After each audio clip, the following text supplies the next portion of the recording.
Bien, vamos a empezar el capítulo 5, ¿cierto? No estamos, terminamos el versículo 10 del 4. Ah, excelente, me encanta Alejo con... Nos trajo la monitora, pues. Sí, que les va a la monitora de dormir, No, pues. ya durmió. Capítulo, No, nada, por acá. capítulo 4, versículo 7. Ya los que escuchen esta charla después dispensarán, pero estamos aquí en... Sí, hay guerra. Hay como 3 candidatos. Pesado. ¿Será que el monitor también puede recoger al profesor y traerlo acá? Sí, sí. Bueno, si quiere, espera que yo vuelva a ver.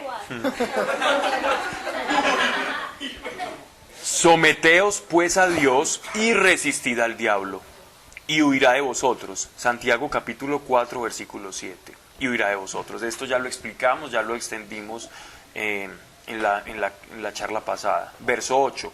Acercaos a Dios y Él se acercará a vosotros. Para redondear, recuerden que la manera de resistir al diablo no es bajo nuestra propia condición o nuestra fuerza, ¿no? La manera en que nosotros resistimos al diablo es acercándonos a Dios. Y ahí está el silogismo, ahí está la clave, es fácil. Si nosotros nos acercamos a Dios, luego yo voy a resistir al demonio. Entonces mi fortaleza está en cuanto a la calidad de cercanía que yo tengo con Dios. No está ni en mis palabras, no está ni en la guerra espiritual que yo haga, no está ni las veces que yo reprenda al demonio o a Satanás. Ahí no está el poder que nos hace resistir al demonio. El poder que nos hace resistir al demonio depende única y exclusivamente de la cercanía que yo tenga con Dios. Al demonio no lo echa un aceite ungido, al demonio no lo echa un tipo que hable muy duro, grite mucho, porque el demonio no es de carne. Un general no tiene que hablar duro o gritarle a un subalterno para que él haga algo que tiene que hacer. El que es general da una orden y el que recibe la orden sabe que es el general y por eso lo hace. No tiene que gritar, no tiene que hacer muchas cosas. Pero la autoridad que nosotros tenemos para resistir al diablo depende única y exclusivamente de mi cercanía a Dios. La verdadera unción, más que algo externo, depende de mi cercanía con Dios. Yo me unjo. ¿Por qué me unjo yo? ¿Cuál es el aceite que a mí me baña? Es el aceite de la permanencia de Dios en mí. Recuerden ustedes que los judíos antes se acercaban a la presencia de Dios y los sumos sacerdotes quedaban como envueltos en ese óleo santo, en ese humo santo, en eso que se llamaba el Shekinah. Y los sacerdotes el sumo sacerdote se tenía que retirar un tiempo, porque a veces incluso la misma presencia de Dios que pesaba sobre ellos, en este caso, para poner un ejemplo más fácil, que sea de más fácil recordación, recuerden a Moisés. Cuando Moisés pasaba mucho tiempo con Dios, ¿qué pasaba? El rostro le brillaba. ¿Por qué? Entonces yo diría, si un demonio en esos momentos se va a acercar, lo dudaría, no se lo pensaría. Y Moisés no le hubiera tenido que gritar al chamuco, no le hubiera tenido que gritar a ese demonio. Porque la misma presencia de Dios que yacía en Moisés se encargaba de repeler. Y aquí lo está diciendo Santiago de una manera muy simple. Someteos pues a Dios y resistid al diablo y huirá de vosotros. Acercaos a Dios y Él se acercará a vosotros. Si Dios se acerca a nosotros, entonces las otras influencias que pueden estar rondando espirituales en la vida, pues se van a alejar. No hay otra ecuación. Ahora bien, no quiere decir que uno no pueda reprender ni hacer guerra espiritual, no se trata de contradecir esto, pero la verdadera guerra espiritual se hace en la cercanía con Dios. Entre menos grite uno es mejor. Pero que pueda reprender con autoridad. Pero la autoridad ya sabes cómo viene. Sí, exacto. Y esa relación también. Exacto. Exacto. Que no es tanto lo que ellos griten, sino más bien lo que lo conozcan a uno. Exacto. Que de hecho, mira, que eso era lo que le decía muchas veces el chamuco a las personas que llegaban a expulsarlos. A los apóstoles los conozco, pero ustedes, ¿quiénes son? Así el Juan que tenemos que terapia. A los judíos. Eran unos judíos que que veían que el apóstol Pablo le pasaban cosas y ellos querían utilizar eso como si fuera una fórmula. Y nosotros a veces utilizamos es decir, el exorcismo o la guerra o la lucha espiritual como si fuera una fórmula. No es una fórmula. El demonio se ríe de las fórmulas. El demonio sabe quién está con Dios y quién no. Y él le huye al que está con Dios y al que no está, pues lo perturba. Así de simple. Al demonio le es permitido hablarle a Dios. Sí. El libro de Job.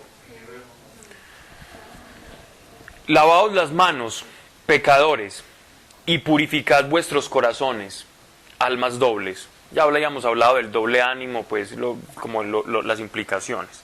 Sentid vuestras miserias, llorad y lamentaos, conviértanse en llanto vuestra risa y vuestra alegría en tristeza, humillados delante del Señor y Él os ensalzará.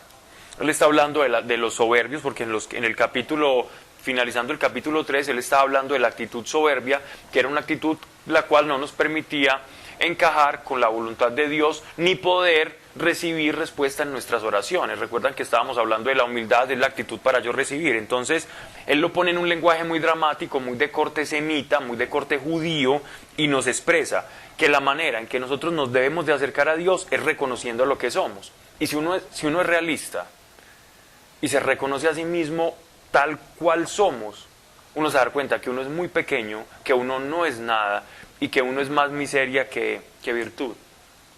Por lo tanto, ese reconocimiento real y verdadero delante de Dios, genuino, va a ser en nosotros que tengamos una respuesta de Dios. Porque quien anda en mentira sobre sí mismo, creyéndose que es algo sin ser algo, entonces difícilmente va a tener una contestación de Dios. Porque estoy encarando a Dios con una fachada que no es la correcta.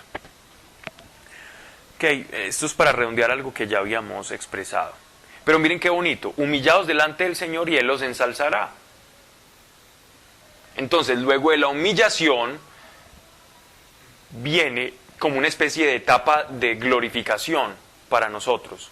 Cuando me refiero a glorificación, me refiero a que Dios de alguna manera, en eso que nos humillamos, Dios se va a fortalecer en nosotros. Pero miren que no dice, y Él hará que ustedes se ensalcen. ¿Qué dice la Escritura? Y Él os ensalzará. O sea, que no busquemos ensalzarnos a nosotros mismos o decir que es que yo soy esto, que yo sé esto, o que yo soy lo otro, que yo he hecho esto. Si no dejemos en medio de esa humillación, Dios se va a encargar de ensalzarnos. Dios se va a encargar de ponerte en el lugar que te corresponde, sin que siquiera nosotros lo pretendamos o lo busquemos. Si nosotros nos humilláramos delante de Él, Él nos va a poner a ocupar el puesto, un puesto que que va a ser un puesto de virtud. ¿Pero por qué lo va a hacer Él? Porque primero nos humillamos, porque caminamos en la verdad, pero lo va a hacer Él. Lastimosamente, yo repito mucho esa frase, lastimosamente, muchas veces el creyente como que se va autonombrando cosas, autonombrando y se autonombrando y se autonombrando. Es mejor que Dios nos nombre y que Dios nos ponga, que Dios nos nombre y que Dios nos ponga, que Dios nos ubique. Y seguro que el lugar en el que te va a ubicar es mejor que el que tú creías que debías estar.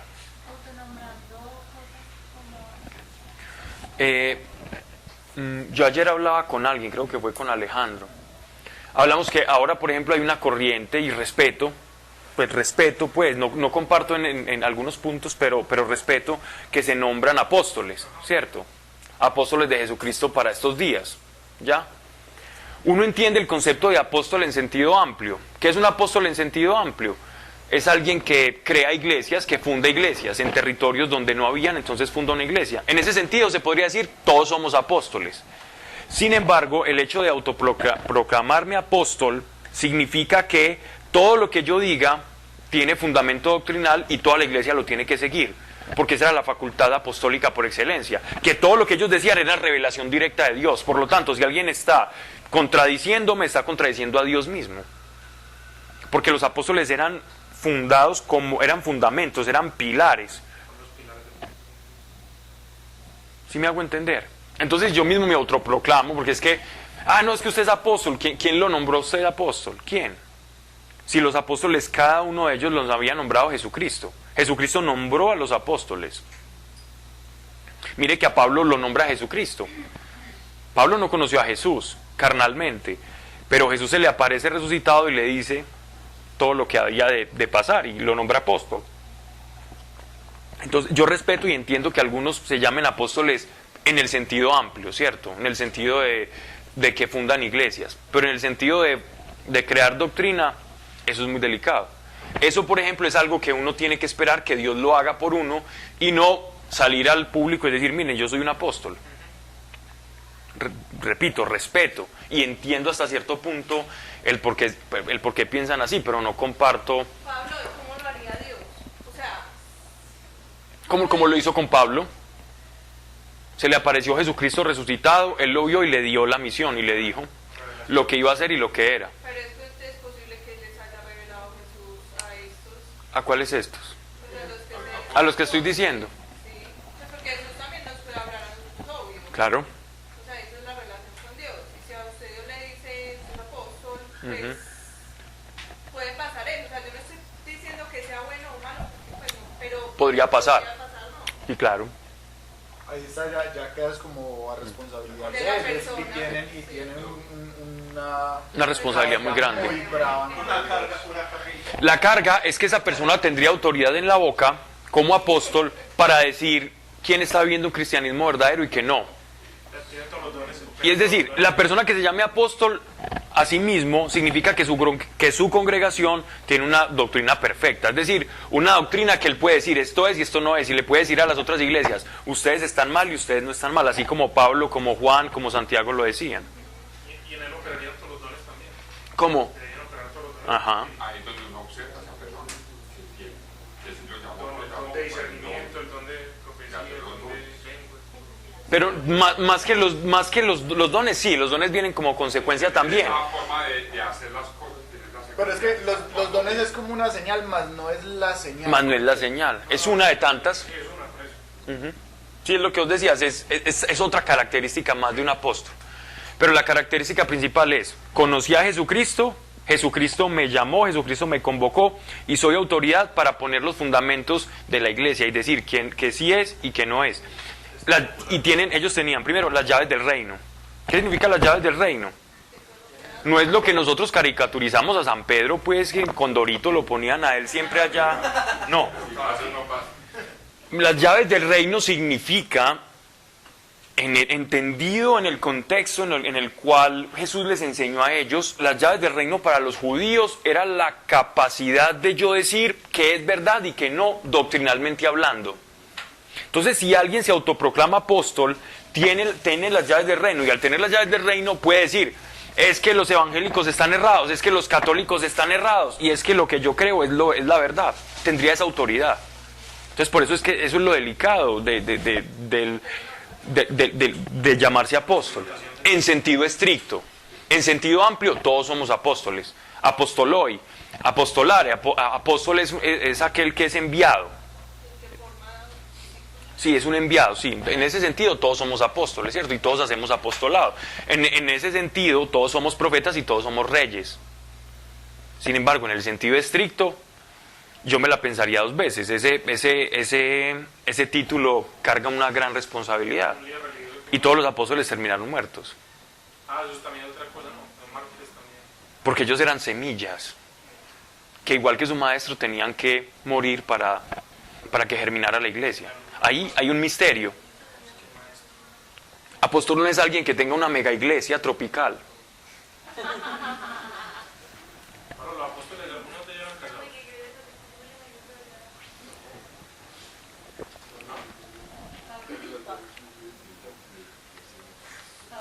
Dime.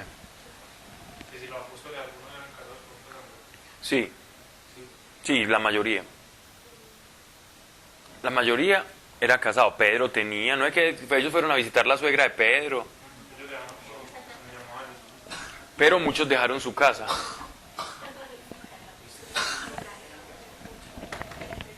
Pedro era casado.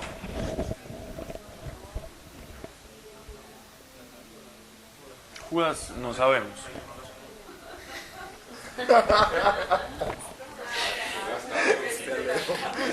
El Evangelio según Alejo. Terrible, eso es más apócrifo que... Eso es muy apócrifo, Alejo. Estaba más misterioso que el libro de Enoch. Seamos buenos y seamos, digámoslo así, juzguemos sin juzgar, mejor dicho. Pensemos con amor con las personas, que las personas que se llaman apóstoles lo hacen en el sentido amplio, ¿cierto? O porque tienen cierta autoridad, pero en el sentido estricto yo creo que ellos mismos reconocen que no, porque he escuchado y he leído al respecto. ¿Cómo?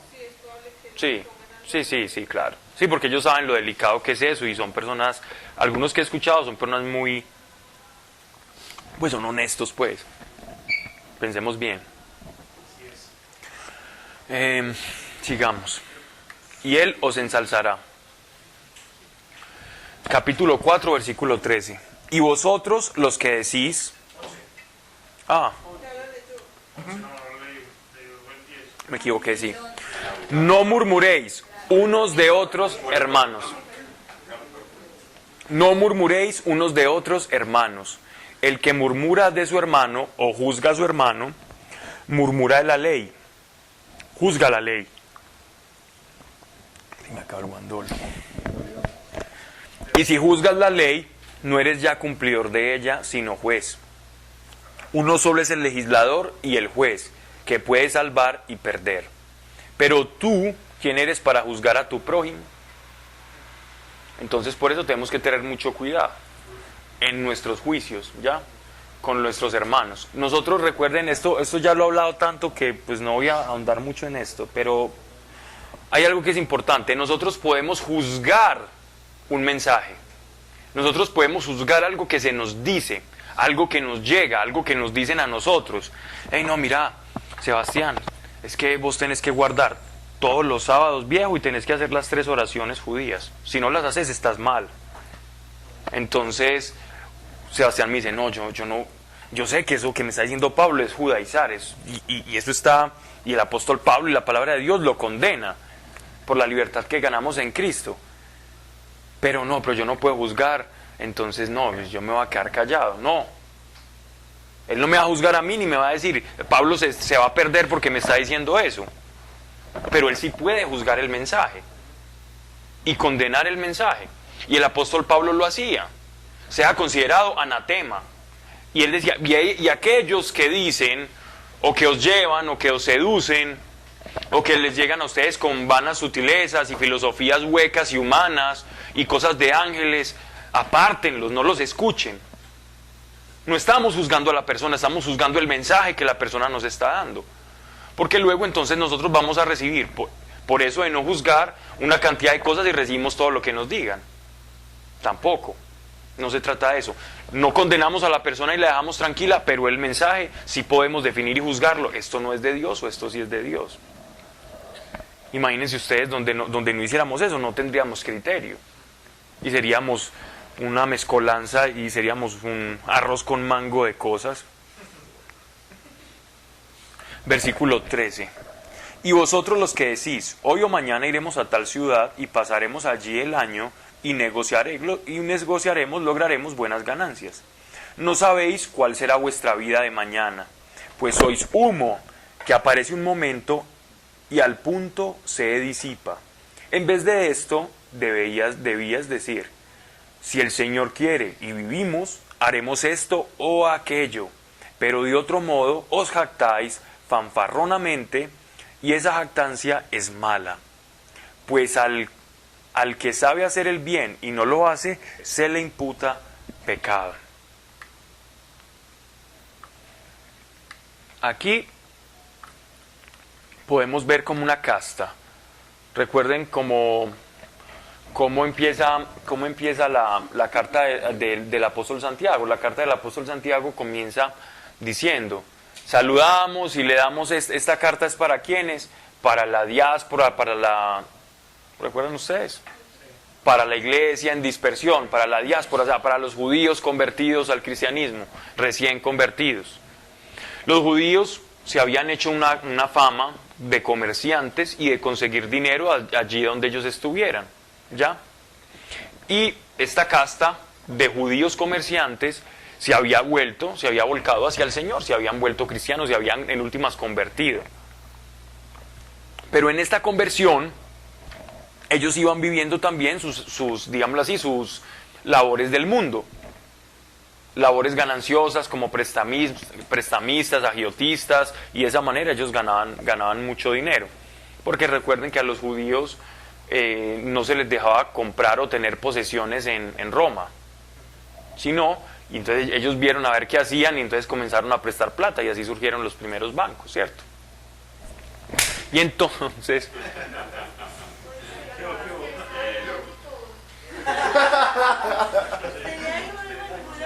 Esta sí es más sincera, ni siquiera disimuló. Ha sido más descarado.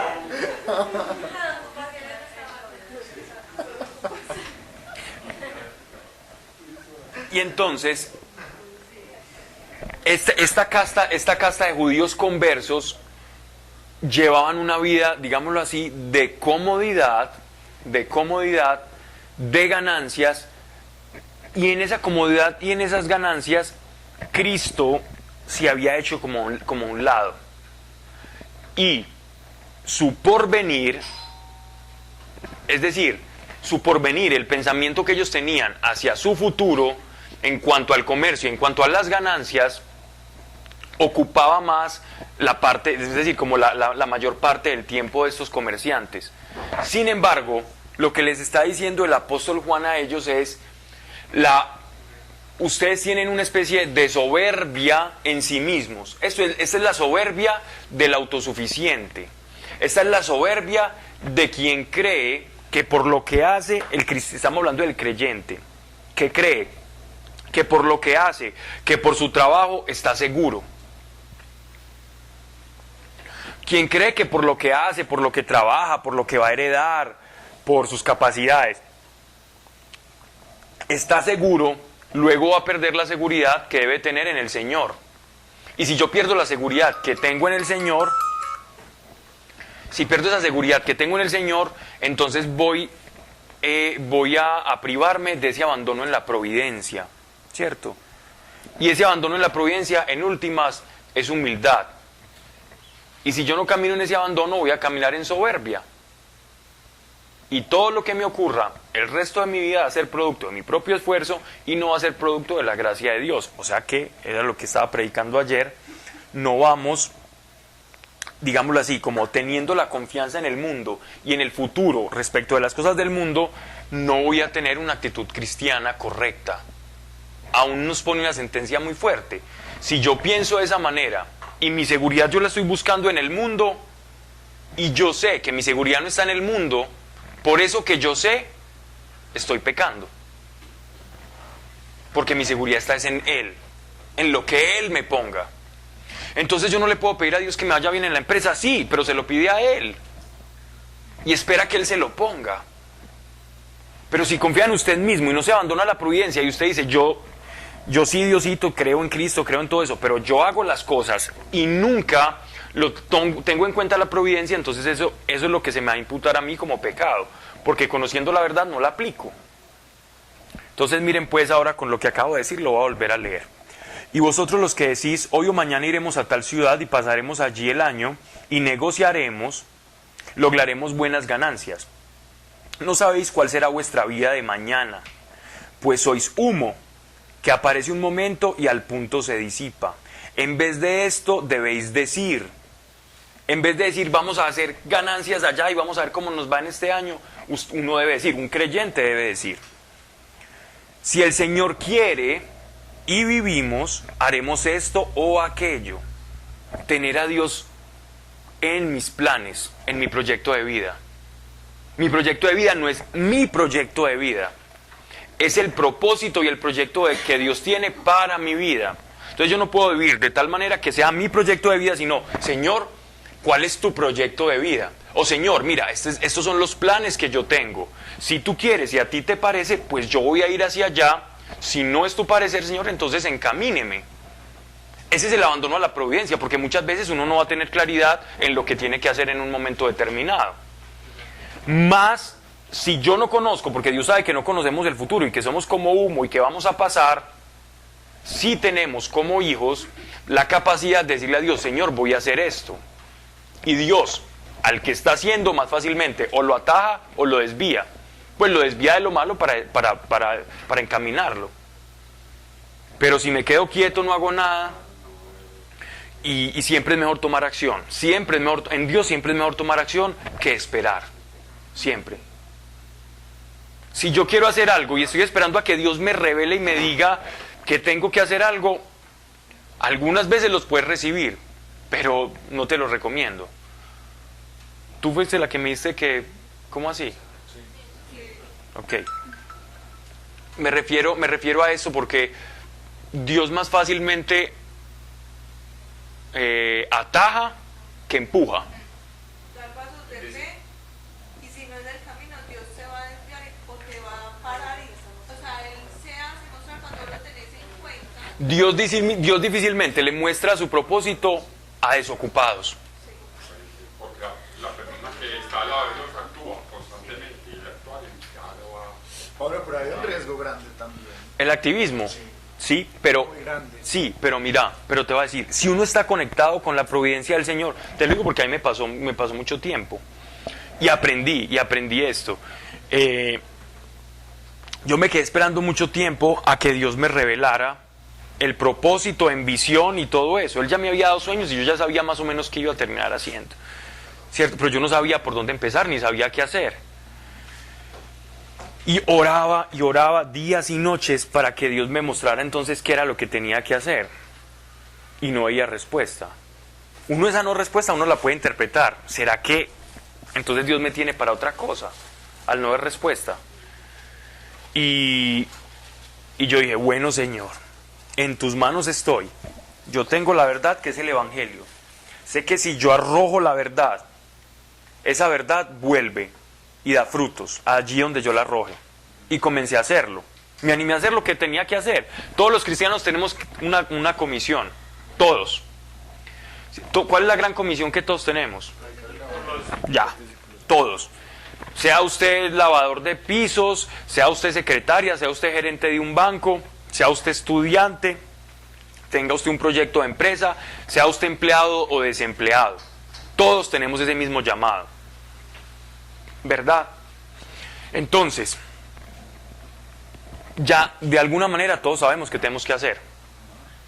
Todos sabemos qué tenemos que hacer. Actúe con lo que sabe que tiene que hacer y Dios le va a mostrar los detalles de lo que usted únicamente puede hacer.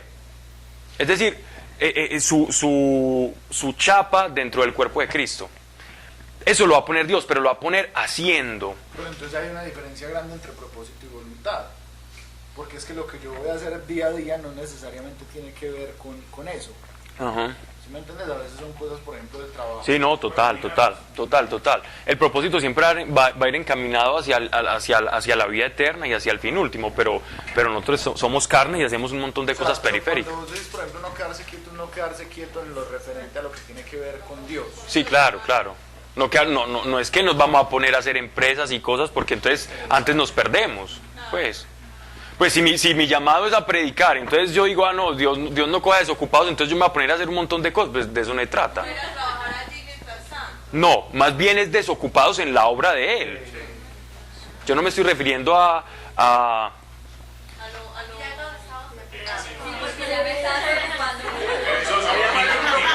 lo no.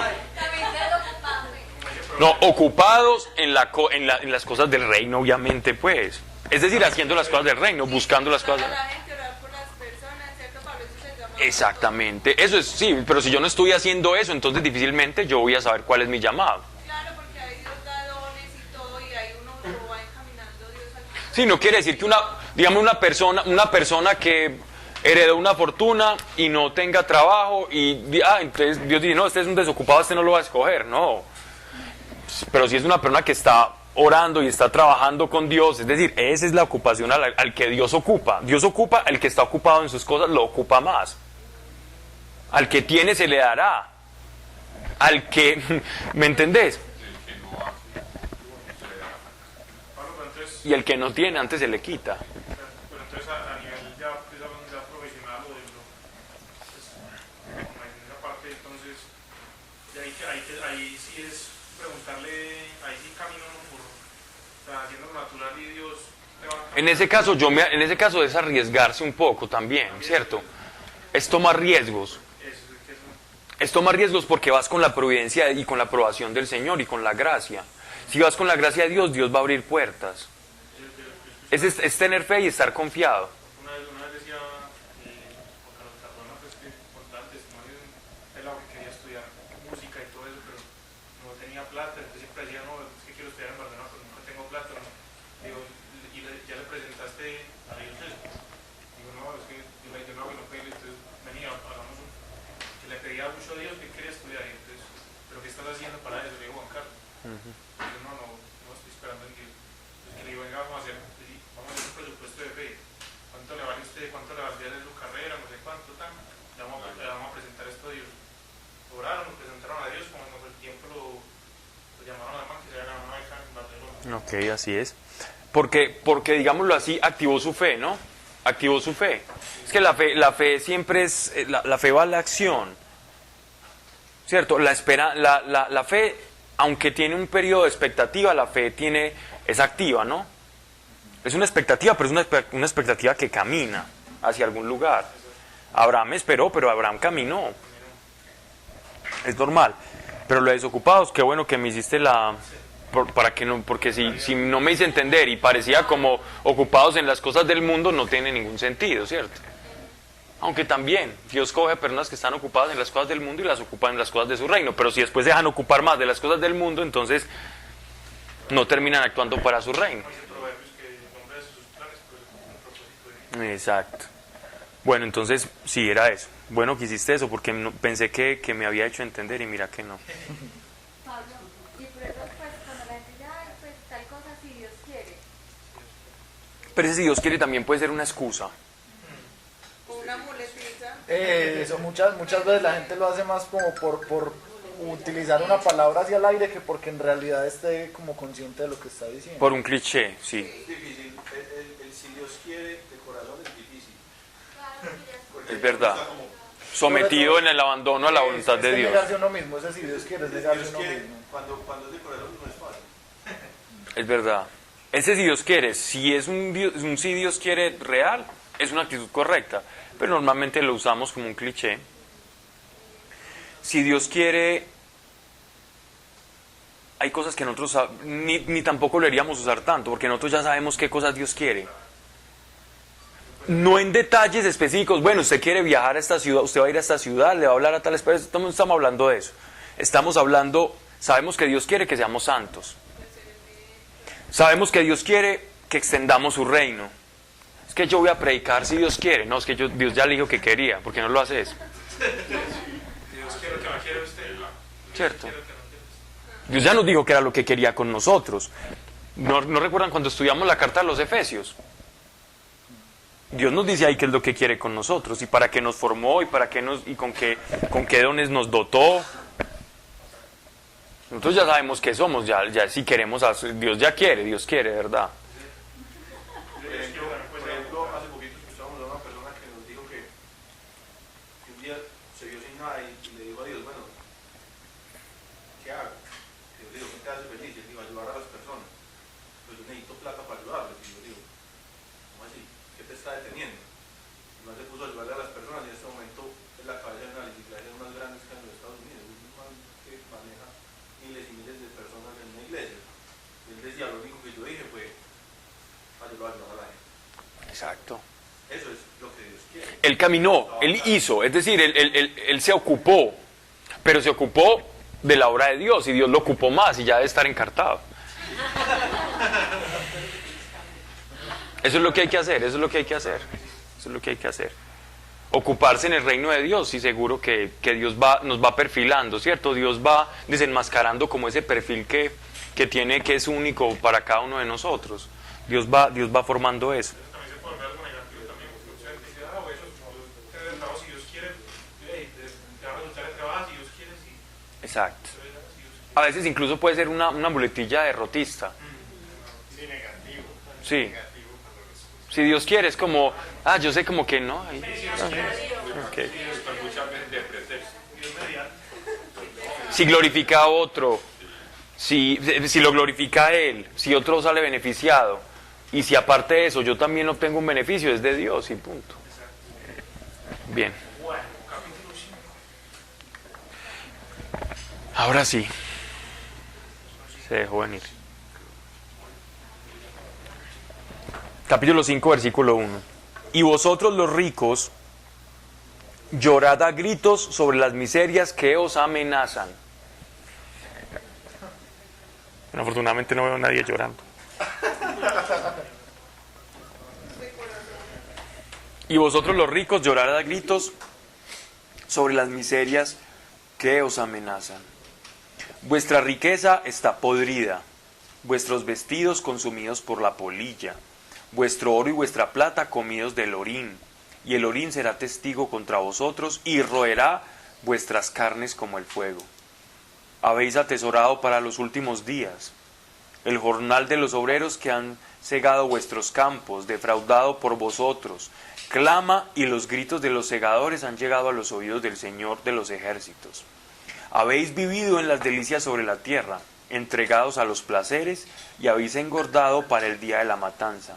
Habéis condenado al justo, le habéis dado muerte sin que él os resistiera. Él está poniendo un panorama muy, muy tétrico. Recuerden que él venía hablando de los vicios, ¿cierto? De la maledicencia, de cómo se produce el pecado en el hombre, y después empieza a exponer varios pecados. Recuerden que primero vimos que porque hay contiendas, porque hay celos, ¿cierto? También había que soberbia. Ahora, ¿por qué también el amor a las cosas del mundo? Son 3 vicios del hombre, 3 vicios que son como los 3 pilares de los que se desprende todo pecado. 1, celos, o sea, envidia. De la envidia se desprenden un montón de pecados. Son 3, estas son como la pereza, ya queda aquí desmitificado, no es la madre de todos los vicios, no. Son 3 pilares. 1, la envidia. Yo codicio porque yo me comparo con el otro y yo quiero tener eso que tiene el otro, entonces yo ahí empiezo a formar algo de pecado, algo que no está bien del corazón. Cuando yo no admiro lo que hay en el otro, sino que yo lo codicio, yo lo deseo, ¿cierto? Yo quiero tener eso, tener. Eso es una raíz de pecado. Segunda, estoy repitiendo el capítulo 3, que ya lo habíamos visto, ¿cierto? Los celos. La segunda es la soberbia. La soberbia. ¿Qué es la soberbia? Es no reconocer quién soy yo verdaderamente. Y por no reconocer quién soy yo, es creerme lo que no soy. La soberbia es un autoengaño, es mentira. Exactamente, hacia uno mismo. Y la soberbia se quiere intentar reflejar a los demás. La soberbia quiere salir siempre. La soberbia quiere demostrar el yo. Pero por dentro uno sabe lo que es. El ser humano es como humo. Somos frágiles, somos débiles, no tenemos el control del futuro ni el de nuestros días venideros. Somos pequeñitos, frágiles, pasajeros. Y tenemos otra, que es el amor al mundo, que es raíz de pecado. El amor al mundo. ¿Cuál es el amor al mundo? Ya no estamos hablando ni envidia ni soberbia, sino el amor al mundo es la raíz del amor al mundo viene un poco por el temor, ¿cierto? Viene como por ese temor que me lleva a mí a buscar esa supervivencia en las cosas que yo puedo tocar, que sean tangibles, que me den una seguridad, alejándome de Dios, de las cosas de Dios. Entonces ese amor al mundo viene motivado por un temor y por una falta de fe. Y el temor es falta de fe, ¿cierto? Es porque no creo que Dios lo que me promete me lo va a cumplir. Entonces yo tengo que ver de dónde me agarro, de qué otra cosa me agarro. Y a veces nosotros caminamos como agarraditos de acá y agarraditos de allá. Y eso es como estar sentado uno entre 2 sillas. Vas a vivir una vida incómoda. Cuando uno intenta sentarse entre 2 sillas, o el mundo o Dios, vas a pasar una instancia en la tierra incómoda. Cuando yo quiero comulgar el mundo con Dios, incomodidad completa. Pero cuando yo me abandono en la providencia de Dios, y si en la providencia de Dios, conforme a mi llamado y mi propósito, está que Dios me provea, yo voy a saber que aun cuando me falte eso, o días que tengan malos, yo voy a saber que así como Dios me dio, así me pudo quitar, y también voy a saber que así me quité, la paz nunca se me va a ir, y que el mismo que me dio una vez me puede dar 2 veces. Esa es la mente al que Dios provee y que se abandona en la providencia del Señor. Sabe que quien dio puede quitar, y sabe que quien que puede quitar puede dar el triple de lo que dio. Muchos empresarios del Señor, es que aquí no se está atacando el tener o la comodidad, aquí lo que se está atacando es la intención, es decir, mi espíritu cómo está, en dónde está poniendo la confianza, dónde está tu fe, hacia dónde apunta tu corazón y tus ojos, a tener cosas o al dador de las cosas. Apunta al premio mayor que es Él o apunta a las cosas que se las come el orín y la polilla. Dios incluso nos está diciendo, si ustedes abrieran un poco más su corazón y tuviesen más fe, apuntarían a las cosas que no se acaban. Ustedes allá van a tener mansiones. No se preocupen, no se preocupen de eso. Apunten allá. Y si hacen mi voluntad, no se preocupen también que aquí en esta tierra también recibirán recompensa, porque Dios sabe que somos frágiles y nosotros seres frágiles necesitamos, como Hansel y Gretel, que nos dejen un caminito de migajitas, o de migajas no, de cosas grandes también. Es que inclusive Dios dice que pues, si la intención es correcta, uno nunca debe sentir dueño de las cosas. Exactamente. Pero el administrador no se preocupa. Bueno, el administrador de cosas. Pero, bien. Sigamos. Eso dicen pues. En esta parte estaba hablando sobre la soberbia y la envidia. Pero de ahí viene la ira. Son tres. La ira es otro de los temas pues, que yo lo que he leído, la ira es de los pecados más. Sí, lo que pasa es que estos tres son un tronco. El tronco, de ese tronco usted puede desprender ya la ira, puede desprender la pereza, puede desprender un montón de cosas. Pero estas son como 3 raíces que están en el corazón del hombre, que se desprende de ahí una cantidad de pecados subsiguientes. Entonces aquí no están atacando, aquí lo que se está atacando es precisamente el que se quiere realizar en la vida. La persona que pretende realizarse personalmente en las cosas del mundo o en la riqueza. En la riqueza y en las cosas del mundo el ser humano no encuentra realización verdadera. No hay realización en la consecución de títulos, bienes, posesiones, no hay. En Eclesiastés sí que hablamos de esto. No hay. El corazón del hombre no se va a sentir realizado en eso. De hecho es un peligro porque viene siendo a veces como una especie de... en el que yo voy a pretender que cuando tengo más voy a anhelar más y así, eso y no para, no se detiene, nunca es suficiente.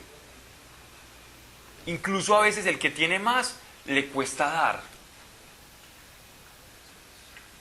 Miren, hagan un pensar, pensemos, reflexionemos en cada uno allí donde está. Mire, cuando nosotros estábamos en el colegio, todavía estábamos menos contaminados, digámoslo así, del mundo. Uno recibía una mesadita, o una cosita, o le daban algo para mecatear, etcétera, etcétera. A uno no le importaba, uno repartía todo. Uno compartía todo. Pero después, cuando va ganando más, por alguna razón, el corazón se va endureciendo. Es como decir, entre más riqueza, más difícil me es como dar, cuando debería ser al contrario. Porque el que empieza a degustar la riqueza de alguna otra forma, cuando su corazón no está sintonizado con Dios, quiere acaparar, quiere guardar. Y empieza a formarse un temor. ¿Por qué? Porque ve la seguridad ahí y se deja seducir que la seguridad está ahí y empieza a perder la seguridad en Dios. Eso es precisamente lo que Dios nos está diciendo aquí. No pierdan su verdadera seguridad. Su seguridad soy yo, no es la riqueza. Y estos hombres de esta iglesia judía eran comerciantes muy adinerados que se sentían salvaguardados en sus propios negocios y cosas. mucho cuidado. Es difícil, pero hay que meditar mucho esto, porque Dios, en el momento en que les prospere, entonces es una prueba muy grande, porque a muchos aquí Dios les va a prosperar, y les va a prosperar grandemente. Entonces, es una prueba muy grande, y es una prueba que hace caer a muchos. La prueba de la bendición económica, que se puede convertir en una maldición económica. Y por eso muchas oraciones de esas Dios no contesta, porque nos ama. Por eso es mejor, antes que pedirle a Dios que nos dé cosas, más bien pedirle un corazón para saberlas recibir. Y Dios se va a encargar de formarlo. Y en la formación no va a ser muy rica, pero vas a sentir mucha paz. Te lo aseguro y te lo recomiendo. 11 años sin un solo centavo, pero...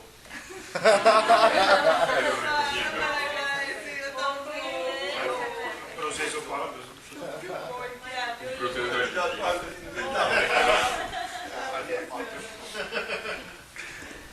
Dios nunca lo deja a uno sin nada. Sin nada, sí, Dios nunca lo deja a uno sin nada. Sin plata a veces, pero sin nada no. Con Dios. Tener a Dios es tenerlo todo. Todo. Es todo y más. Quien tiene a Dios sabe que no le hace falta nada. Pero Dios quiere que el que le conozca lo experimente en diferentes circunstancias. Qué rico poder llegar a decir como el apóstol Pablo: sé vivir en la abundancia y sé vivir en la escasez, más en todo tengo contentamiento. Qué rico poder decir eso.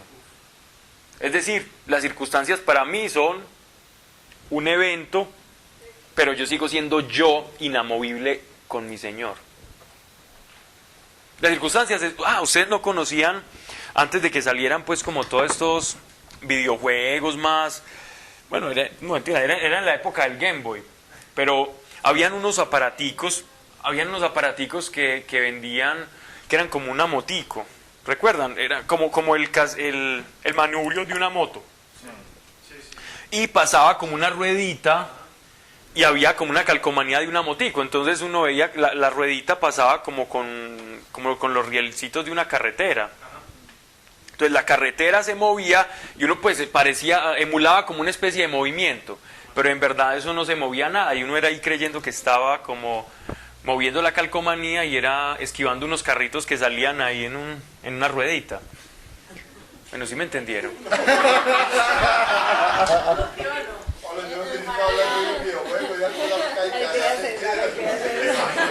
Yo creo que Pablo también estaba soñando como Manu, ¿no?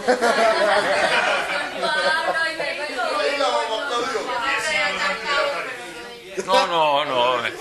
Era un jueguito. Alejo, ¿cierto que sí? Sí, pero te dijeron viejo. Buscas en internet y mostrar de qué estaba. No, era muy fácil. Imagínate un rodillo con una carretera pintada. Que muy fácil, imagínate un rodillo con una carretera pintada.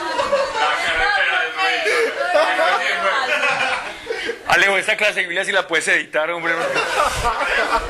Necesitamos el video, porque... Oh, no. Me van a hacer avergonzar, hombre. Vea. Es muy simple. Ya, les voy a poner otro ejemplo, pues. Sí, el video, se las voy a tener de pura pica. No, ¿recuerdan ustedes los primeros juegos de videos de carros de carreras? ¿No? Test Drive, bueno, habían otros que se llamaban, ¿cómo eres que llamaban? Se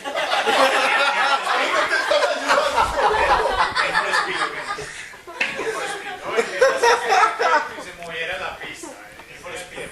Pablo llegó como a la conclusión. La conclusión es que alguna vez me dijeron que no me entendían las charlas, pero esta vez ya estoy entendiendo que ustedes son muy decentes y muy comprensivos conmigo. Si yo no hubiera preguntado, todos estaban calladitos.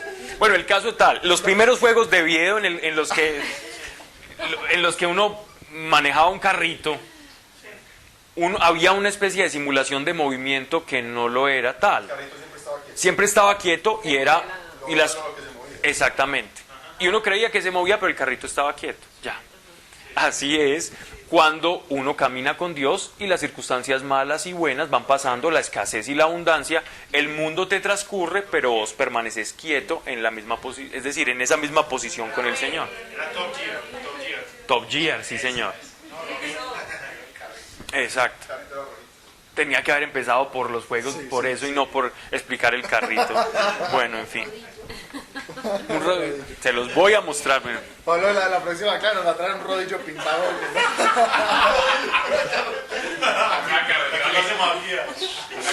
Dice, Pablo, si quiero y no vino Erika. Me salvé. Bueno, pero le hicieron un poquito de eco, pues, ¿no? Sí, sí. Yo creo que esta clase tenemos que llenarla de piticos. Okay. Bien, pero qué bueno sería, ya volviendo como al contexto, eso es lo que busca el Señor en nosotros, y creyentes acircunstanciales, es decir, que las circunstancias a nosotros no nos muevan, que lo que nos mueva a nosotros sea la calidad de relación que llevamos con Dios. Eso es vivir como un hijo de Dios, eso es ser como el viento, eso es ser como los hijos de Dios, que el viento nadie sabe de dónde viene, para dónde va, porque son movidos por el Señor. Y la gente del mundo no sabe para dónde va los que son movidos por el Señor. La gente del mundo sabe para dónde va el mundo. Te ponen algo, te salen una propaganda, lo compras y allá vas. Estudie en tal universidad, usted quiere progresar, estudie esto. Usted quiere esto, haga esto. Y entonces uno va como un borrego haciendo todo lo que el mundo va haciendo, pero Dios te detiene en medio de todas esas circunstancias y dice, no, vas a hacer y yo voy a tomar tu vida y vas a hacer conforme yo te ponga en tu corazón. Y Él quiere que no dependamos de las circunstancias. No es fácil, no es fácil. Pero si nos vamos despojando en Él,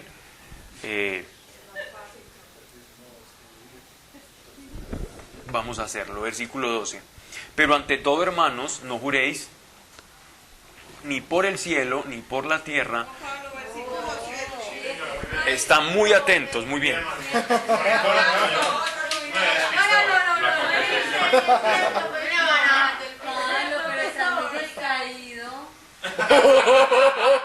Pablo. Está jugando el carrito de rodillas. Uy, tatis. Tiene guardado. Está yendo bullying. Todavía lo tiene guardado. Fíjale, le digo el pobre. Yo creo que deben estar hablando por WhatsApp en este momento, ¿no? Ya lo grabo. Puras manitos arriba de Erika en el WhatsApp Sí. de Martistatis. Versículo 7. Tened pues paciencia, hermanos, hasta la venida del Señor. Ved cómo el labrador, con la esperanza de los preciosos frutos de la tierra, aguarda con paciencia las lluvias tempranas y las tardías. Aguardad también vosotros con paciencia, fortaleced vuestros corazones, porque la venida del Señor está cercana. No os quejéis, hermanos, murmurando unos de otros, para que no incurráis en juicio. Mirad que el juez está a las puertas. Tomad, hermanos, por modelo de tolerancia y de paciencia a los profetas, que hablaron en nombre del Señor. Ved cómo ahora aclamamos bienaventurados a los que padecieron. Sabéis la paciencia de Job, el fin que el Señor le otorgó, porque el Señor es compasivo y misericordioso.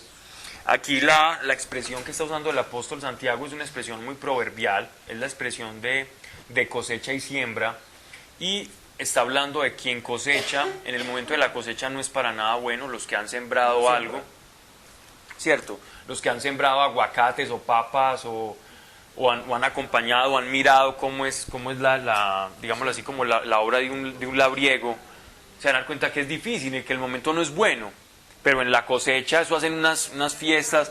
Recuerden esas famosas fiestas francesas o españolas o en México en la época de la colonia, de las vendimias, cuando ya sacaban todo el producido del vino. Se hacían unas bacanales impresionantes, unas fiestas, eso se tiraba todo el mundo allá en esa olla y se untaban cuando salía. Pero en el momento era maluco y los que tenían que pisar la uva, o lo mismo con los que usaban los lagares de aceite para extraer el olivo. Entonces él está usando esa analogía en la que en el momento de la siembra es duro, es duro. La siembra en este caso es la paciencia. Nosotros sembramos con paciencia, así como el sembrador tiene que esperar. Pero la calidad de lo sembrado nos va a determinar la calidad del fruto, ¿cierto? Y ustedes saben que el fruto de lo sembrado siempre va a ser en proporción de 100 a 1 de lo sembrado. Por lo tanto, lo que esperamos va a compensar 100 a 1 lo que nosotros sembramos. En esa proporción va a ser la gracia y la recompensa del Señor a quien siembra con paciencia. ¿Cómo se siembra con paciencia? Para hablar más objetivamente y más pragmáticos. Se siembra con paciencia cuando yo no juzgo al otro. Si yo no juzgo al otro, yo voy a recoger del Señor, de mi Dios, voy a recoger misericordia. Si yo no levanto la mano en contra del otro para juzgarlo, el Señor en el día venidero no va a levantar la mano de mí, delante de mí, ni el acusador me va a poder acusar. Estoy sembrando pacientemente. Y quien pacientemente actúa, hace buenas obras, esas obras van a tener recompensa porque cada buena obra va a ser como una semilla. Recuerden que estoy hablando de coronas y de acciones, no estoy hablando de la salvación. Aquí todos son creyentes, ¿cierto? Estamos hablando de la manera de sembrar, ¿no? De sembrar, y la actitud del que siembra es una actitud paciente. Igualmente nosotros tenemos que ser con el Señor. Hace mucho hincapié en el juicio, ¿cierto? Porque el pueblo judío se había vuelto un pueblo muy prejuicioso. Eran expertos en juzgar a todo lo que hacemos nosotros es bueno y todo lo que hacen los demás es malo. Lo de nosotros es bueno, lo de los demás es malo. Mío bueno, los demás malo. Entonces él está haciendo control y le está diciendo, miren, esa actitud no los está llevando a nada bueno. Lo único que están haciendo ustedes es intentar juzgar la ley, haciéndose jueces de la ley. De la misma manera Dios va a ser su juez. Pero si siembran con paciencia, Dios va a ser Dios misericordioso. Es como la vida a proporción. Ahora sí, versículo 12 en Martistatis. Pero ante todo, hermanos, no juréis ni por el cielo, ni por la tierra, ni contra especie de juramento, que vuestro sí sea sí y vuestro no sea no, para no incurrir en juicio. Él está hablando en contra de lo que nosotros conocemos como el perjurio, ¿cierto? El perjurio es cuando yo utilizo el nombre de Dios para, digámoslo así, como para darle validez a algo que yo quiero, ¿cierto? Era un uso, también era un uso y un abuso del pueblo judío, muy clásico, ¿ya? Entonces lo que le está diciendo, no tiene que poner a Dios por delante para que la gente confíe en usted. Que la confianza que su hermano se gane en usted sea producto de sus obras, de que su sí sea sí y que su no sea no. Esa congruencia a veces es difícil de conseguir, eso le tenemos que pedir mucho al Espíritu Santo, porque nosotros muchas veces queremos hacer cosas o nos comprometemos con cosas que después, por las circunstancias y por nuestra debilidad de carácter, no podemos cumplir, o por nuestra falta de memoria y de seriedad, y Dios quiere que nosotros seamos creyentes congruentes, y en esa lucha estamos todos, ¿cierto? Así que hay que luchar por esa congruencia y pedirle a Dios esa congruencia, y que el Espíritu nos conforte y nos acuerde para que seamos creyentes congruentes. Ok, eso es muy de tipo sapiensal, ¿no? Entonces no... el mismo texto habla por sí mismo. Versículo 13. Esto sí es un punto bien interesante. ¿Está afligido alguno entre vosotros? Ore. ¿Está de buen ánimo? Salmodie. Es decir, cante. ¿Está afligido uno entre vosotros? Ore. ¿Cuál es el remedio? Buscarlo a Él, siempre. Es que la ecuación es muy simple. Estás mal, estás aburrido, estás abatido, búsquelo. Ores, búsquelo. Está contento, alábelo. Aquí él está usando, obviamente, dos emociones contrapuestas: la felicidad y la tristeza. Pero el principio es el mismo. El principio es: pase la vida con Él. Pase la vida con Él. Muchas veces nosotros estamos felices y estamos alejados de Él. Yo estoy seguro que si uno le preguntara a Dios, Señor, las personas cuando pasan tiempo contigo, Él te va a responder, cuando están abatidos. Mis hijos solo me buscan cuando están abatidos, cuando necesitan algo. Pero difícilmente comparten mis hijos su felicidad conmigo. Y yo quiero compartir su felicidad y quiero compartirles mi felicidad de que ellos estén felices. Entonces no olvidemos que tanto las tristezas como nuestras alegrías, compartámoslas con el Señor. Nosotros a veces las tristezas las compartimos solo con Dios y con alguno que otro amigo cercano, y la felicidad la compartimos con todos.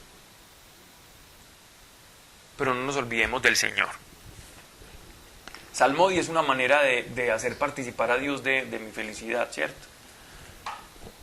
Alguno entre vosotros enferma, haga llamar a los presbíteros de la iglesia y oren sobre él, ungiéndole con óleo en el nombre del Señor.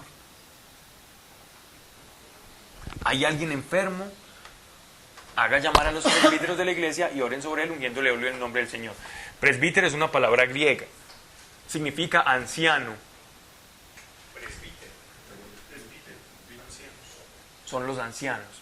¿Viste, Pablo? Pero ese aceite lo da como una especie de herramienta, ¿o qué?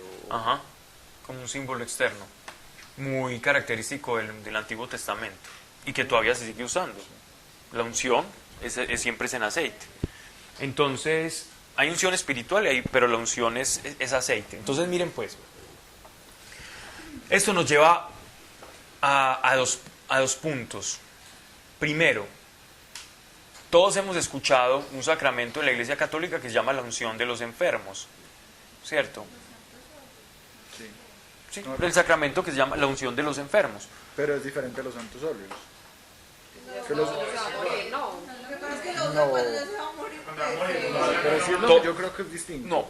No, los santos óleos es lo mismo, pero... No. Lo que pasa es que santo óleo es el aceite como tal. Es el aceite como tal. La unción de los enfermos es el mecanismo, es el sacramento, ¿ya? Entonces, aplicarle los santos óleos es aplicarle el aceite que ya ha sido bendecido, ¿cierto? Exacto. Cuando se habla de unción, debe ser cuando les llevan la comunión, creo que es. No.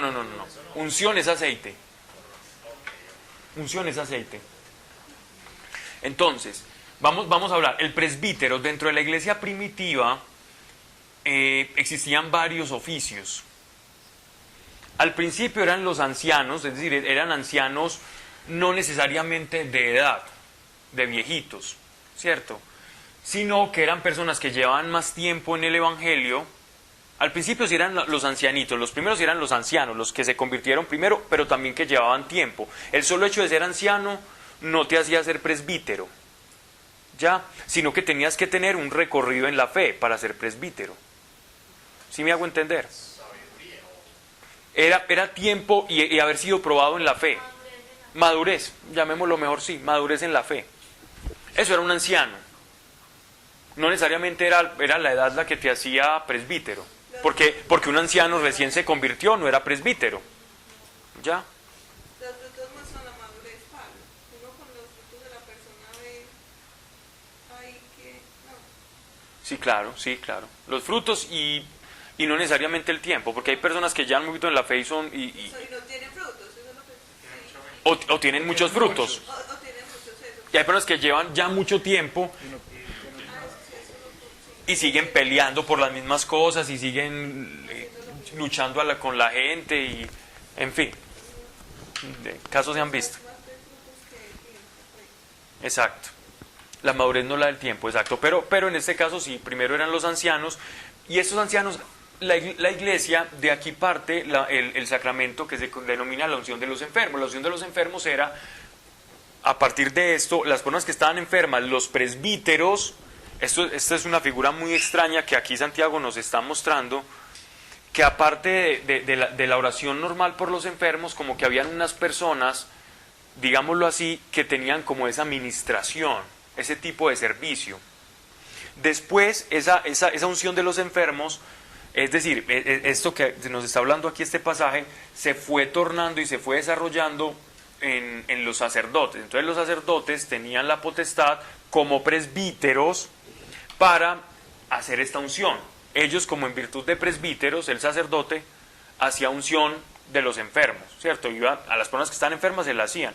¿Qué pasa? Que ahora la unción de los enfermos se le está aplicando es a los moribundos, pero es porque la gente busca la unción de los enfermos cuando está muy mal.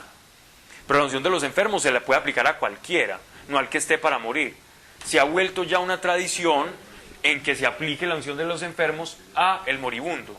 Como quien dice, usted ya se va a morir, hermano, y lleva una vida muy mala, pues que alguito que se haga.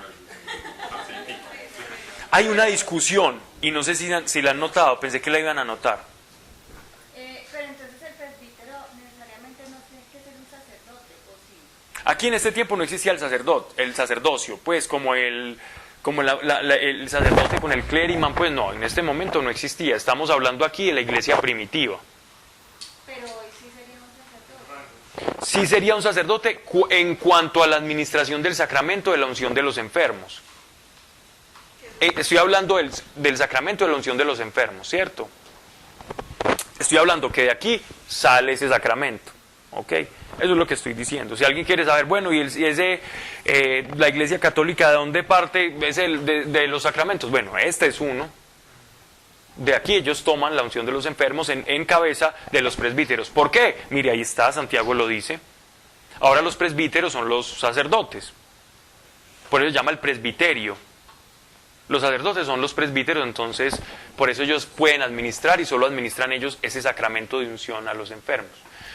No quiere decir que un laico no pueda orar. Dentro de la doctrina católica no puede orar por un enfermo. Todos pueden orar por los enfermos, pero administrar como tal el sacramento de la unción de los enfermos con el óleo santo y con el ritual de unción de los enfermos, solamente el sacerdote lo puede administrar bajo la fórmula de unción de los enfermos.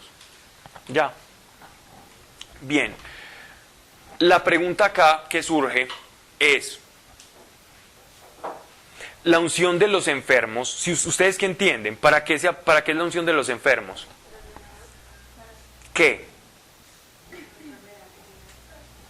¿Qué entendés vos? Pero más como sanidad espiritual.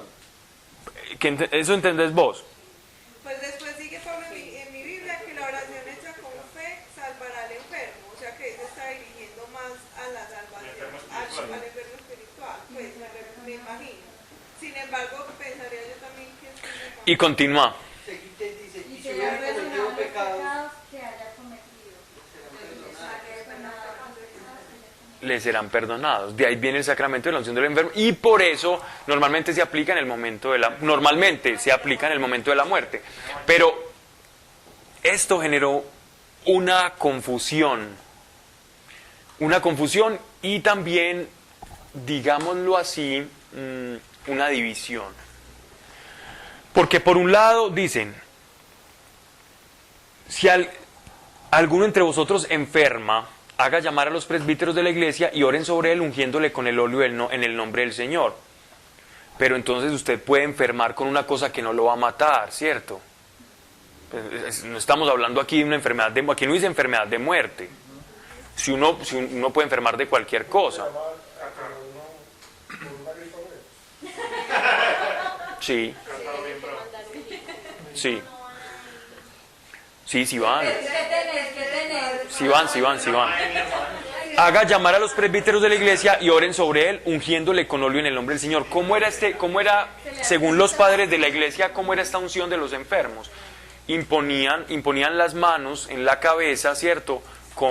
Se untaban las manos de aceite y las imponían sobre la cabeza o en algunas ocasiones sobre la parte que estaba enferma. Entonces la cuestión es que aquí nos plantean una enfermedad y después Santiago ya nos habla más bien de una rectificación y de una, digámoslo así, de una transformación moral. De enfermedad nos pasa a la salvación. Entonces miren que acá sí hay un punto muy, muy interesante y que vale la pena pensar sobre ello. Ungiéndole con óleo en el nombre del Señor, y la oración de la fe salvará al enfermo, y el Señor le aliviará, y los pecados que hubiere cometido le serán perdonados.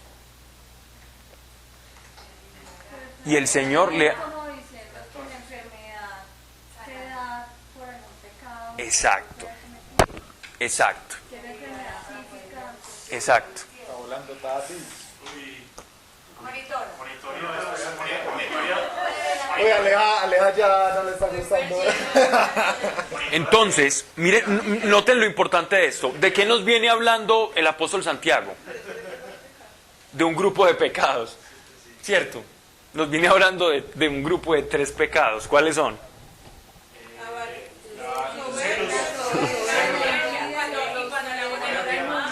¿Cuál es la primera? Ajá. La segunda.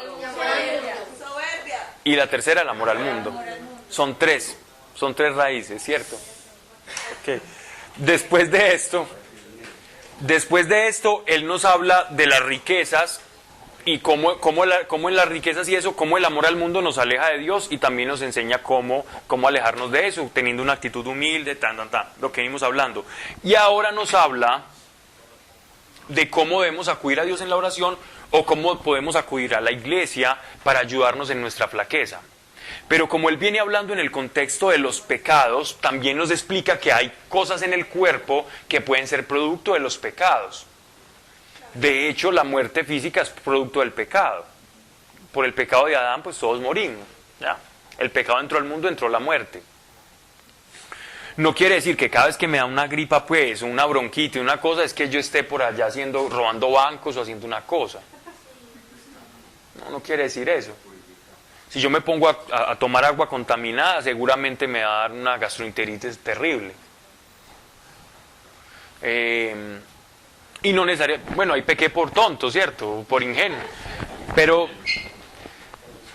entendemos el concepto, ¿cierto? Entonces, normalmente algunos padres de la iglesia, en su mayoría, no interpretaban esta oración del presbítero como que iba a sanar el cuerpo. La iglesia, por lo general, dentro del catolicismo y otras corrientes también como los bautistas, etcétera, etcétera, casi todas las corrientes de interpretación de la Biblia interpretan esto como orar, y que puede que por una gracia especial de Dios la persona se sane, pero que la unción de los enfermos, que en este caso no se aplicaría para que una persona se sane. Pablo, pero es que hablamos, yo creo que Por eso, pero estamos hablando de una corriente. Ajá. Hay otros que piensan que efectivamente, para que la persona se alivie, yo oro por esa sanidad, y en esa sanidad pues también la persona confiesa su pecado y hay perdón de pecados. Acá están hablando de si hay algún enfermo entre la congregación. Sí, estamos hablando de creyente. Pero entonces, pues yo tengo como un problemita, porque si cuando hablan de salvación, ¿a qué tipo de salvación se están refiriendo? ¿A salvación eterna o a salvación de muerte en el mundo terrenal? Porque si es eterna, ¿cómo por una oración se va a llegar a la salvación de alguien que ya cree? No. Por eso, pero es que aquí están hablando de una salvación. Eso es lo que quería con este capítulo, eso es lo que quería. Lo que pasa es que lo que a mí no me queda claro es si cuando se habla de salvación están hablando de una sanidad física para que siga viviendo libre de la enfermedad, o si se está refiriendo a la salvación, o si se está refiriendo a salvación eterna. Porque si se está refiriendo a salvación eterna, no, es a qué tipo de salvación se refiere ahí. Porque si es eterna, entonces sería como decir que la fe no es suficiente. ¿Sí me entiendes? No, pues o que yo puedo ir a salvar a otro país. Pero más quedaría como desvirtuado lo que dice toda la Biblia, que la salvación viene por la fe.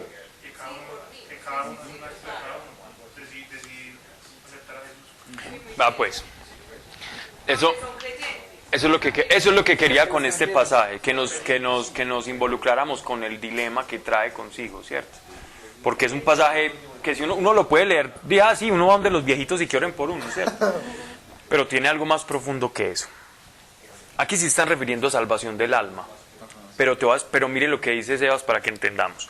Y la oración de la fe salvará al enfermo. La oración no es la que hacen por él, sino que es la oración de quien confiesa su pecado, creyendo en Jesucristo.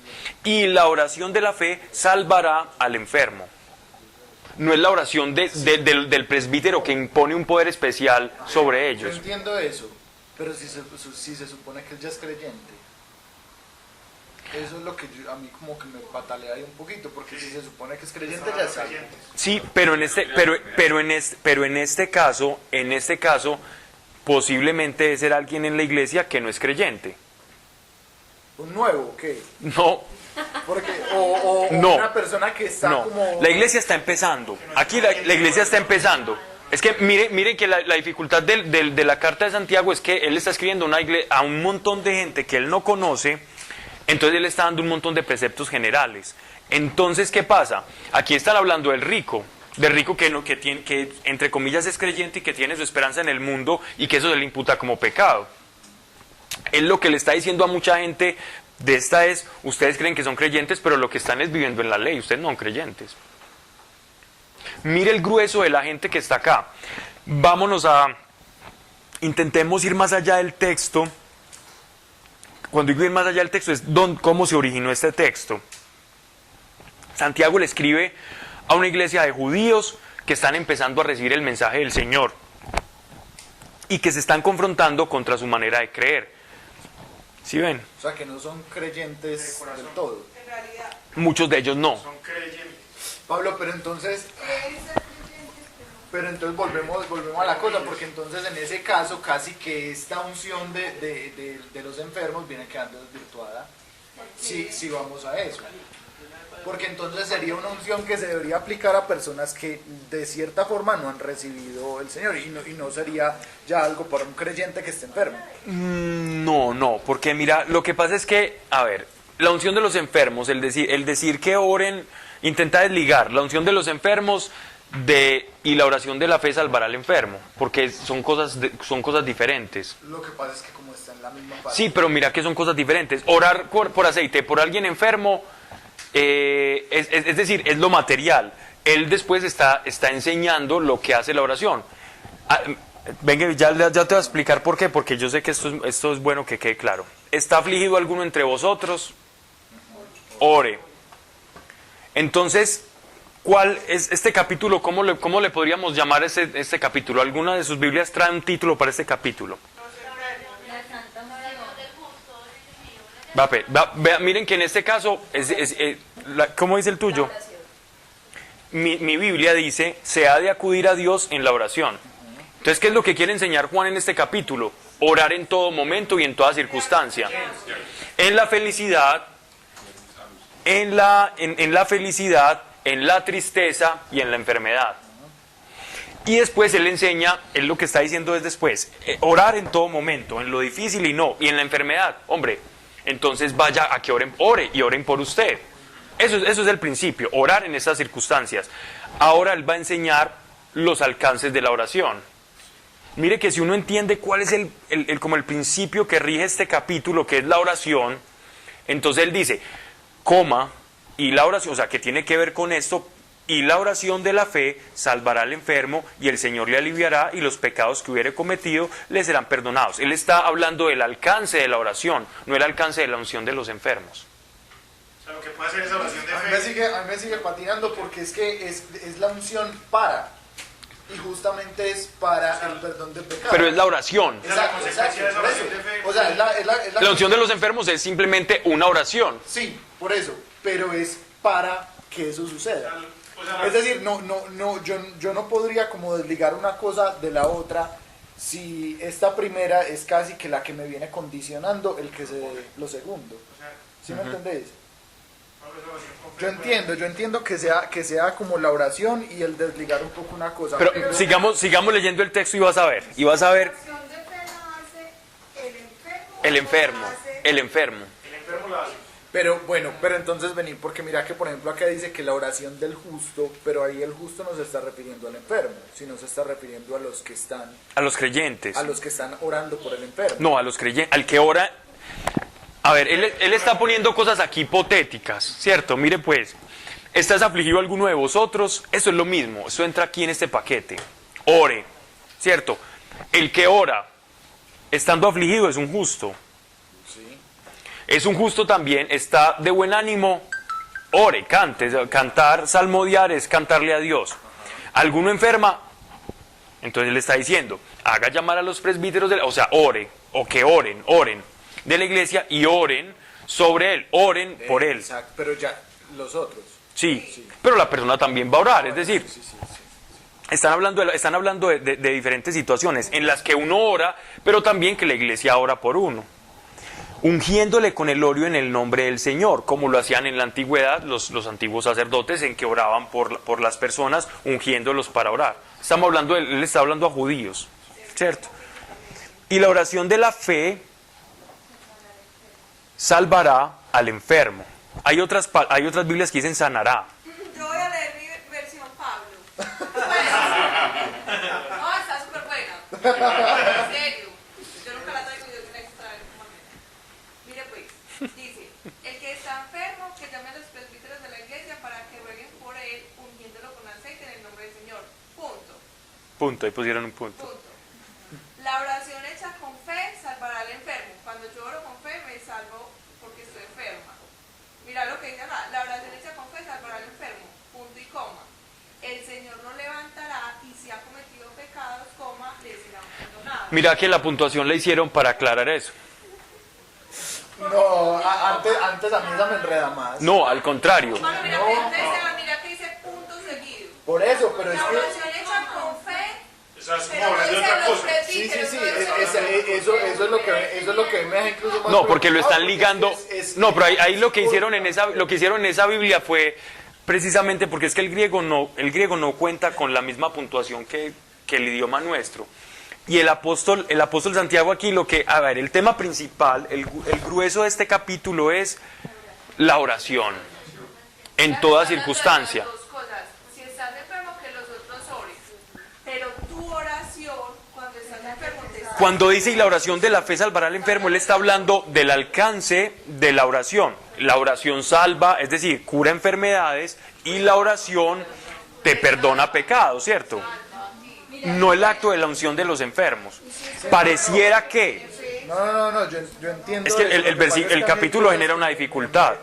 Sí. No me dejan tranquilo. Y es normal. Mira que al final lo que Pero si dice, dice la Dios que hay oración un tipo. fervorosa, Ahí, acá no. ¿qué? Por eso les digo yo que antes esa me deja pensando más todavía. Porque Pero es genial. un punto mal puesto cambia totalmente la idea de Totalmente. de algo. Pero mira que él sí se está refiriendo a la oración porque lo último que dice cuando dice también lo de Elías, la oración fervorosa al justo tiene un gran poder. Elías era un hombre de vuestra misma condición. Oró fervorosamente para que no lloviese y no llovió sobre la tierra por 3 años y 6 meses. Oró de nuevo y el cielo dio lluvia y la tierra se Él ya nos va contextualizando a la idea que él quiere dar, ¿cierto? Eso es lo bonito. Mire, confesados pues mutuamente, miren lo que dice, y el Señor aliviará y los pecados que hubiere cometido le serán perdonados. Es obvio, la oración nos lleva a eso. Confesaos pues mutuamente vuestras faltas y orad unos por otros para que os salvéis. Confesaos pues mutuamente vuestras faltas y orad unos para otros para que os salvéis. Pero acá ahí volvemos como a lo mismo. Sí, la palabra...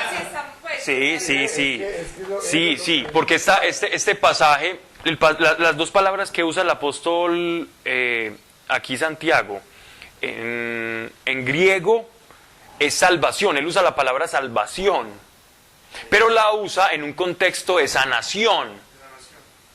Entonces eso es lo que ha confundido a los intérpretes de las Escrituras, ¿cierto? Sanación y salvación. Entonces aquí se están refiriendo a la vida eterna o se están refiriendo a la sanación de la enfermedad.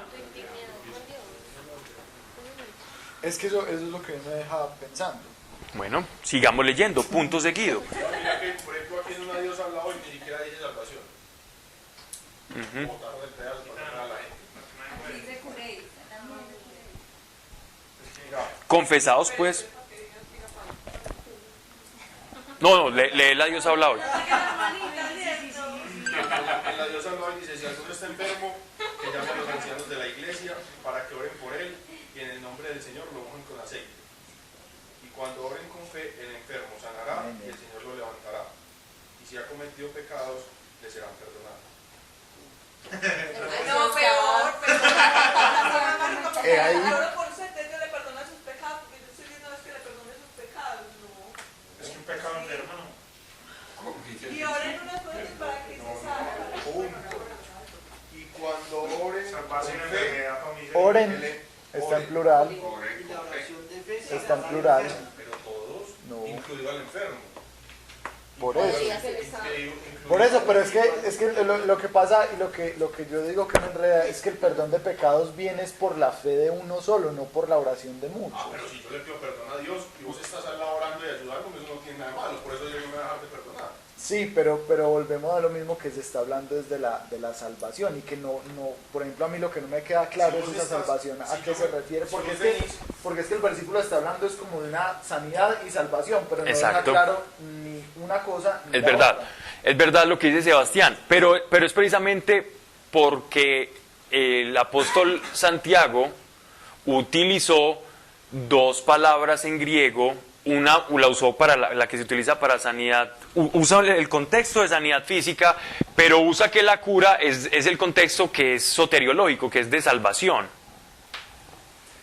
Sotei, la palabra que él utiliza en griego para decir y obtendrá, dice obtendrá sotei, es decir, obtendrá salvación.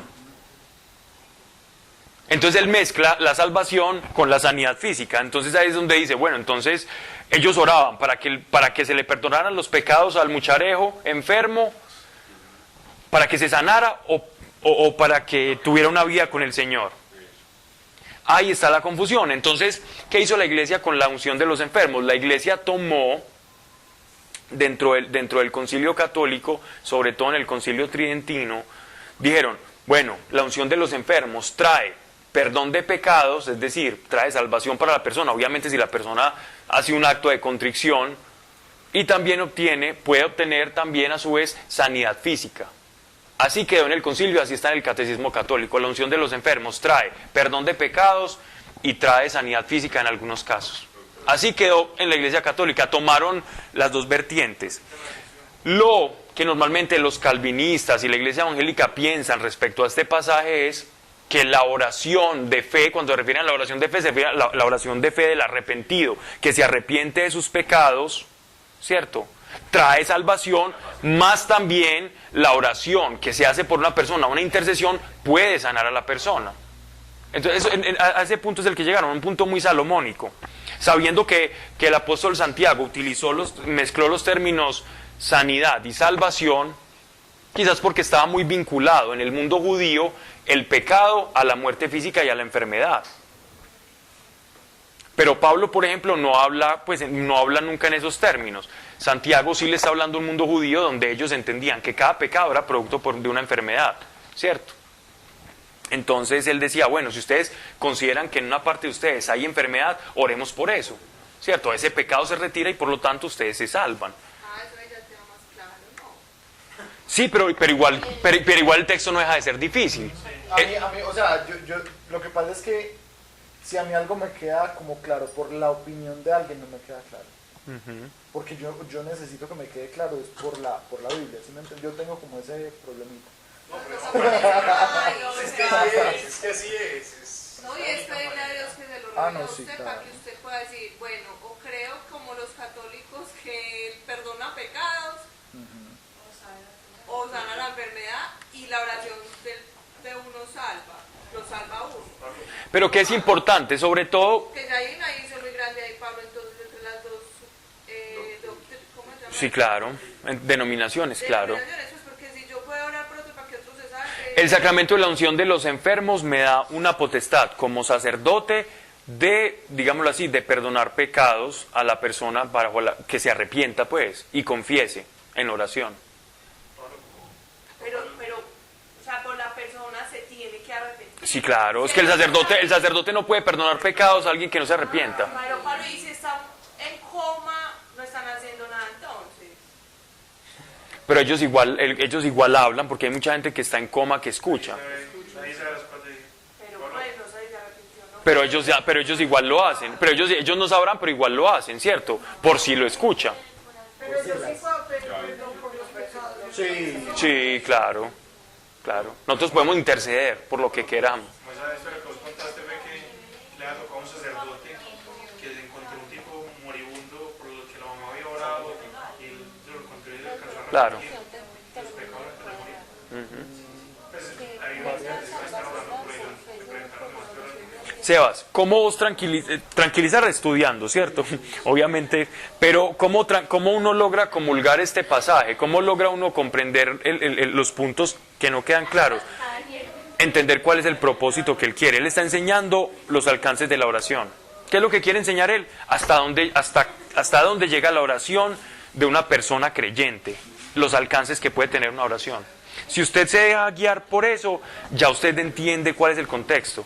Si uno se pierde en la palabrita salvación o eso, ahí se va a quedar. Pero si uno entiende el principio del pasaje, eso lo va guiando a uno. Pero muy bueno también uno no quedar claro es bueno también, porque eso lo lleva a uno a investigar. Lo que es confuso para ellos también es que está hablando de los creyentes, ¿sí? Sí, que fuera un no creyente, vaya y venga.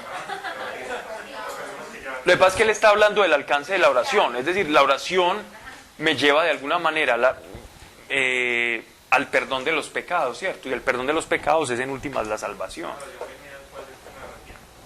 Sí, claro. Y el Señor, en mi Biblia dice, en mi Biblia que es como una versión más clásica, más apegada al griego, dice: y la oración de la fe salvará al enfermo y el Señor le aliviará. Y los pecados que hubiere cometido le serán perdonados. Los pecados que hubieran llevado a tener esa enfermedad le serán perdonados. Él no está refiriendo aquí a salvación, sino a los pecados que le producían esa enfermedad. Yo fui un creyente porque dije, creo en Jesús, pero no estoy actuando me olvidé de actuar conforme a Jesús. ¿Qué les pasó? Confesaos pues, miren pues esto acá, confesaos pues mutuamente vuestras faltas y orad unos por otros para que os salvéis. Mire que dice para que os salvéis. Entonces depende de la oración mutuamente, no. Ese orad, todos, ahí ya él utiliza la palabra salvación, pero sabemos que por el contexto, aunque él utilice la palabra salvación, es salvarse no soteriológicamente, es decir, no a la salvación eterna, porque no tiene sentido, en el contexto no tiene sentido. Él utiliza la palabra salvación en el sentido de la enfermedad, para que haya una sanación, y una sanación del alma también.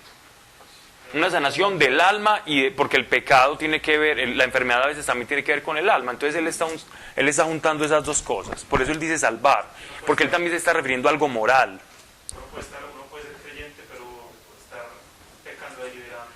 Sí, claro. Y moralmente, estamos hablando también de que aquí hay una salvación y una sanidad moral. Así lo entendieron los padres de la iglesia, todos. Ellos no lo entendieron en el sentido de que la enfermedad se sanara, sino que el corazón se sanara. Y si un corazón se sana, entonces es un corazón que se salva, ¿cierto? Confesaos pues mutuamente vuestras faltas y orad unos por otros para que os salvéis. Mucho puede la oración fervorosa del justo. Elías, hombre, era semejante a nosotros y oró para que no lloviese y no llovió sobre la tierra durante 3 años y 6 meses. Uy, está súper tarde. Y de nuevo oró y envió el cielo la lluvia y produjo la tierra sus frutos. Voy a terminar porque ya se va a acabar, ¿cierto? Hermanos míos, si alguno de vosotros se extravía de la verdad y otro logra reducirle es como... Matarlo. Es que no era como así, ¿no? Sí, claro. Sí, Santiago usa un lenguaje muy brusco. Por eso a veces la manera en que él utilizaba salvación la mezclaba con esto. Entonces ahí es donde radica el conflicto. Hermanos míos, si alguno de vosotros se extravía la verdad, otro logra reducirle, es decir, como caerle, hacerle una zancadilla, porque él va para el precipicio, hágale una zancadilla y no lo deje caer. Peor. Pregunta, ¿eso no sería, de pronto, no sé, hacía parte de esa confusión que le generaba quién era Lutero? Una vez lo dijiste. Sí, claro. La carta de Santiago, sí, claro. Como Lutero no la comprendía, ya después sí, él al final de sus días sí, él tiene unos textos donde él explica y logra comprender lo de la fe y las obras, en unos comentarios, en unos escritos, no muchos, pero él al final sí termina como tranquilo con eso. Pero por eso él le llamaba la epístola de paja, es decir, como que él no entendía, no le encajaba. Pero es que No, y él no se vio a la tarea también, como él estuvo todo el tiempo defendiéndose y de un lugar a otro no le dio tiempo de hacer teología, pero ya después llegó Calvino y llegaron otros que sí hicieron teología y ya estudiaron y se dieron cuenta, no, pues esto es entendible, es muy comprensible, ¿cierto? Hermanos míos, si alguno de vosotros extravía la verdad y otro logra reducirle, sepa que quien convierte a un pecador de su errado camino, salvará su alma de la muerte y cubrirá la muchedumbre de sus pecados. Entonces miren el lenguaje que utiliza Santiago. Miren el lenguaje que utiliza Santiago. Santiago está utilizando un lenguaje semita, como el de perdonar 70 veces 7, como el que si usted se arranca un ojo, si una parte de su cuerpo peca y si es un ojo, entonces arránqueselo. Él está utilizando ese extremismo oriental para hacer resaltar una verdad. ¿Qué verdad quiere resaltar él? La verdad de la corrección fraterna, la verdad de quien tiene ese sentimiento por el hermano que está creyendo y que se está extraviando. Él está diciendo que va a tener una recompensa, no que nosotros por decirle eso lo vamos a salvar y que no sea Dios el que salve. Él está usando un extremo para resaltar la importancia que es en el cuerpo de Cristo nosotros cuidarnos. Eso es lo que él está haciendo. Santiago le está hablando a judíos que hablaban así y entendían así. Pablo le habla a gentiles y por eso no nos metemos en estos aprietos. Nos metemos en otros, pero no en estos. Ok, y miren que a tantas personas le escribió, tantas personas leyeron la carta de Santiago, que Santiago ni siquiera pone una despedida, porque eso lo iban a leer muchos. Entonces él deja eso así, como esto se va a llevar esto para todo el mundo y lleve. Y yo no sé ni quiénes la van a recibir, solo puros judíos convertidos. Entonces él les dejó esas verdades. Nosotros ahora podemos entender de otra manera diferente. El baño no era allá. Ok, hemos terminado la carta de Santiago.